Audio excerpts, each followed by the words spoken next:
నేను మీ యాంకర్ సుహానా సేని. మీరందరూ చూస్తున్నారు ముందు అడుగు 9 న్యూస్.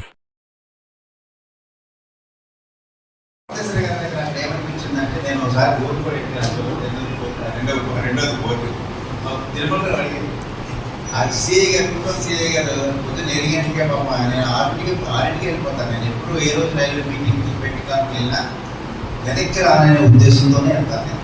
అంటే దాని అర్థం ఏంటంటే అష్టమే వస్తాను నేను. దానికి ఒక లాభం బ్రష్ బద్ద పేస్టు సబ్బు.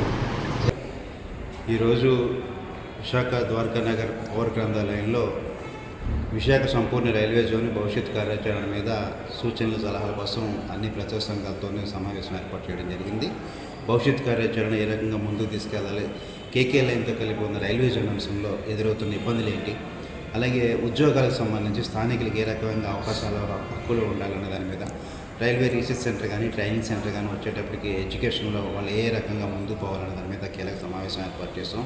భవిష్యత్తులో సంతకాల సేకరణ కానీ చలో ఢిల్లీ కార్యక్రమం మీద కూడా మేము ముందుకెళ్ళి కలుస్తాం. అలాగే ఆంధ్రప్రదేశ్ ప్రతిపక్ష నాయకుడు మన జగన్మోహన్ రెడ్డి గారి కానీ మిగతా అన్ని పార్టీల వాళ్ళు కూడా ఉద్యమంలో కలిసి రావాలని చెప్పి నేను కోరుకుంటాను. ఇప్పటికైనా కేంద్ర ప్రభుత్వం గెజెట్ నోటిఫికేషన్లో మార్పులు చేర్పులు చేసి విశాఖ సంపూర్ణ రైల్వే జోన్ ప్రకటించాలని కోరుతున్నాం. జేటీ రామారావు, ఏపీ ప్రజా సంఘాలు చేశారు.